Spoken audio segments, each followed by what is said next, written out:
Hello and welcome to the Quarantined Wargamer. I'm Big Lee, and today I want to talk about why we should encourage rather than criticise, especially online. Now, like many wargamers, I subscribe to a number of forums and chat groups online. Now, admittedly, I'm not much of a chatter or more of a lurker, but it's a useful way for me to keep abreast of current conversations, topics of interest. And one thing I've noticed repeatedly over a number of years is the tendency for some people to be brutally honest in their assessment of other people's painted miniatures. They tend to get even more honest when they're anonymous, and when I say honest, what I really mean is they are being nasty, condescending, mocking, and sometimes even foul-mouthed. In short, they claim to be members of our hobby community, but in effect they behave like the worst kind of troll. Sadly, it's not hard to find plenty of similar examples on social media as well, like Facebook and Twitter, which I think is a sad reflection of the general level of online discourse these days, whether that's politics or our hobbies.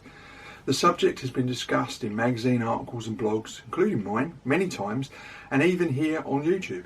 One notable example of this is a really good video by the Tabletop Minion, where the presenter described an email he'd received from a newbie to the hobby. Now, this young lad had taken his newly painted army to a local shop for a game, only to be utterly ridiculed for his supposedly rubbish paint job. And I have to say, it's usual at this point in these sort of stories for steam to start coming out of my ears, because I think at one time or another, many of us will have experienced this, particularly if you've been around for a long time. I mean, not only is it, to put it politely, bad manners, it's also damaging to our hobby and should not be tolerated within our community. Now, I'm normally a very tolerant guy, and I don't like shutting down discussion, even when I'm talking with idiots. But here are a couple of examples where the impact of unwanted and hurtful criticism could have damaged the hobby we all profess to love. Now, many years ago, back in the mists of time, so probably sometime in the early 80s, when I first got into gaming and painting miniatures in a big way, I was on the receiving end of similar mockery. I'd only painted a couple of miniatures and was very much a beginner. I mean, looking back now, my painting skills were basic to say the least. Hell, my first miniatures were painted with enamel paints of all things. But I was eager to learn, and more importantly, I was my own sternest critic, trying to improve with each model I painted. Now, this was long before blogging and sharing pictures online became the norm, and my circle of gaming buddies back then was pretty small. We all helped each other, and there was a gentle and friendly rivalry between us that improved all our efforts with the brush.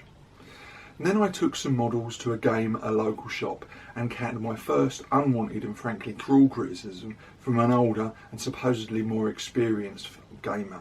Does that sound familiar? I never went back to that shop again as a player, and I think I can honestly say my personal disinterest in competitive gaming or tournament gaming largely stems from that one negative experience. It was only the camaraderie of my fellow group of friends that kept me in the hobby, and I still play with many of them 3 decades later. Now, I have also witnessed, thankfully only once, a very similar scenario played out at a wargame show. I once overheard a rather pompous older wargamer criticising the models being used in a club demo game. He was basically tearing strips off the quality of the painted miniatures on display, and the kids running the game, they were all in their early teens I think, looked utterly crestfallen by this unasked for advice of this older gamer. After the idiot had left, I spent a good 15-20 minutes talking to the lads, trying to encourage them. They were a good bunch of kids and were, up to that point, having a great day at their first proper show. I took a load of photos of their game, complimented them on their armies, did my best to encourage them, but for all I know that may have been their last ever show after the previous idiot's self-indulgent tirade. I mean, looking back a decade, my main regret is I didn't have a word with the guy and make him aware of his faultlessness.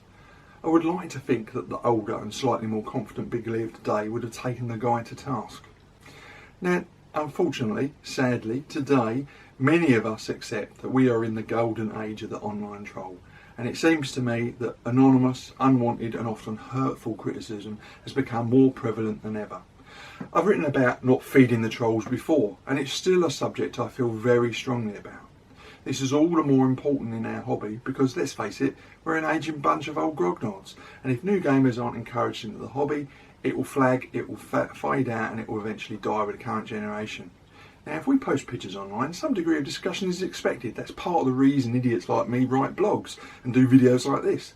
But I would never ever leave hurtful or negative feedback in comments, no matter how awful the paint job. Positive advice, suggestions, recommendations are of course acceptable, but it should always be given in a supportive and friendly manner. My rule of thumb, a lesson I learned from my nan, is if you haven't got anything good to say, keep it to yourself. Now I look at it this way, no matter how bad the miniature, at least the painter has taken the effort at what is, let's face it, a fairly challenging craft. We all started somewhere, and with all painted figures we'd be embarrassed to show off years later. Most of the time, we don't know what skill level that the person is at who's showing their photos off, or how long they've been in the hobby, or even if there are other factors at play. I'm reminded of a story from when I was at school of a guy who was a really good artist, but he was always criticised for his artwork and the colours he used, only for it later to be turned out he was colourblind. But for many of us holders in the hobby, ours is a story of perseverance. We learned and improved our skill over a long period of time, and hopefully we had more experienced painters and gamers to help us and encourage us along the way.